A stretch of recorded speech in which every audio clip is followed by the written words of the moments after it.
Y'all, the thylacine. Do y'all even know about this? Okay. Native to Australia, Tasmania, and New Guinea, was. Sorry, spoiler alert, the story doesn't end well for the thylacine, which is a real bummer for several reasons, but we're getting ahead of ourselves. First seen in engravings and rock art dating back to at least 1000 BC, found in petroglyphs on the Burrup Peninsula in Western Australia, the thylacine became fully extinct on the mainland by the time the British colonized in 1788. Meanwhile, the first recorded interaction on the island of Tasmania was in 1792, and the first scientific description came in 1808. And damn it, by 1930, they were gone. The largest known carnivorous marsupial was fully extinct. Oh yeah, did we mention marsupial? Y'all don't even know, but we're about to tell you. Among the many names of this awesome creature, the Nannup tiger on mainland Australia, Corina to the Aboriginal Tasmanians who speak Palawakani, and, though widely unknown outside of ecological communities, the thylacine is most often known as the Tasmanian tiger. But here's the thing, it's not a tiger. Descriptions of the thylacine come in equal parts from preserved specimens, fossil records, pelt, and skeletal remains. And though they were well into endangered territory by the turn of the century, they were still kicking it while scientific photography was becoming more the standard way to preserve the knowledge of the animal kingdom. Much is known thanks to a small collection of black and white still and moving images. And now, a brief description. The thylacine resembles a large, short-haired dog with a stiff tail reminiscent of a kangaroo's and ears reminiscent of a bear's. Yes! And even though it resembled a dog, it was called the Tasmanian tiger because of its dark brown striped markings on its thick but short, light tan coat. While gorgeous to look at, the thing to really write home about regarding the physical state, we're just getting started after all, was its jaw. More precisely, the degrees to which it could be opened. Easily 80 degrees, exposing 46 very sharp teeth.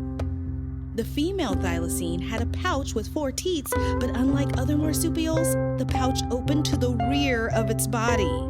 Males had a pouch, unique amongst the Australian marsupials, into which they could withdraw their, let's just say for extra protection. That's just smart. Now, what we know of thylacine behavior is from observation viewed primarily in captivity. So we know a lot of what they can do, but not necessarily the why. That said, the Tasmanian tiger is the owner of a number of uncommon abilities, behaviors, and physical traits, some of which we just discussed. There's so much more. The thylacine was noted as having a stiff and somewhat awkward gait, making it unable to run at high speed. But it could perform a bipedal hop, like a kangaroo. Mind blown. It was theorized that the hop could be used as a method of increasing speed in compensation for its peculiar walking pattern. It was also said thylacine could balance on its hind legs and stand upright for brief periods, which is not only adorable, but unique among dog-like creatures. Its eccentricities and uniqueness make it even more mind-blowing that people aren't aware of this fascinating iconoclastic creature. But then again, the rapid decline to complete extinction is probably most to blame. Cue the violins. Listen. Australia lost more than 90% of its larger terrestrial vertebrates around 40,000 years ago, with the notable exceptions of the kangaroo and the thylacine. We all know the kangaroo is still going strong and is a major representative of the natural world in Australia. The poor thylacine, though, lasted on the mainland until about 3,000 years ago.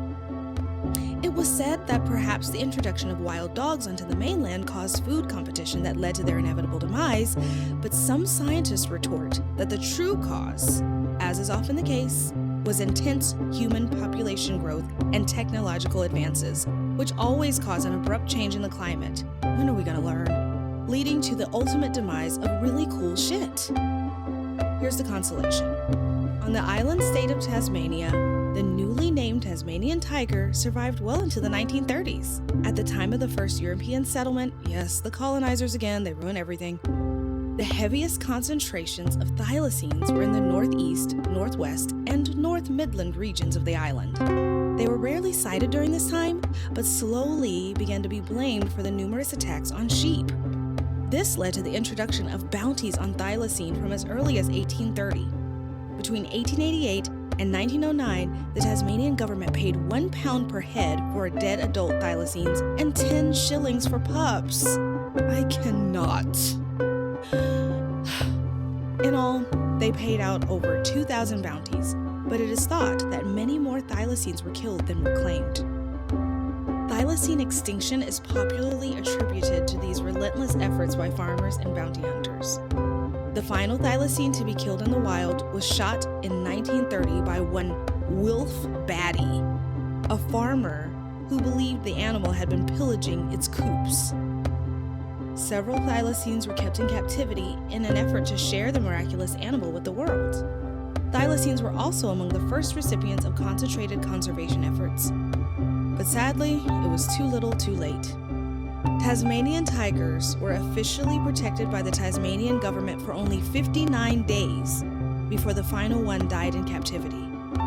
The last remaining thylacine, also the subject of the majority of surviving photo and video evidence, was affectionately called Benjamin. In 1936, the death of Benjamin marked the official end of the entire species. But that is not the end of our story. Reports of sightings have been steady since the late 1930s. Smaller searches have gone a-looking for the thylacine in an effort to preserve any animals remaining, perhaps hiding. Since the disappearance and effective extinction of the thylacine, speculation for a living specimen has become a topic of interest to some members of the cryptozoology subculture. The search for a thylacine has been the subject of books and articles, with many reported sightings that are largely regarded as dubious. A preliminary study in 2021 compiles many of the alleged sightings of thylacines in Tasmania throughout the 20th century, and even claims that, contrary to scientific belief, the species may have actually lasted throughout the 20th century, with a window of extinction between the 1980s and the present day. Even in 2021, there have been claims of sightings with photographic and video evidence. Analysis quickly debunked it, chalking it up to seeing what we want to see. Thylacines continue to be a symbol for Tasmania as a whole and for conservation efforts all over the world. Novels and films have been made about many of the more famous searches.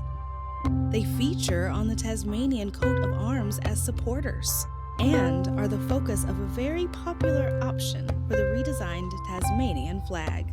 Look, y'all, if by some small chance thylacines are still out there, A, number one, we can't wait to meet one, and B, number two, and more importantly, can we please listen to the folks who know what the heck they're talking about and keep these gorgeous, iconic animals alive and safe for much longer? Y'all, please.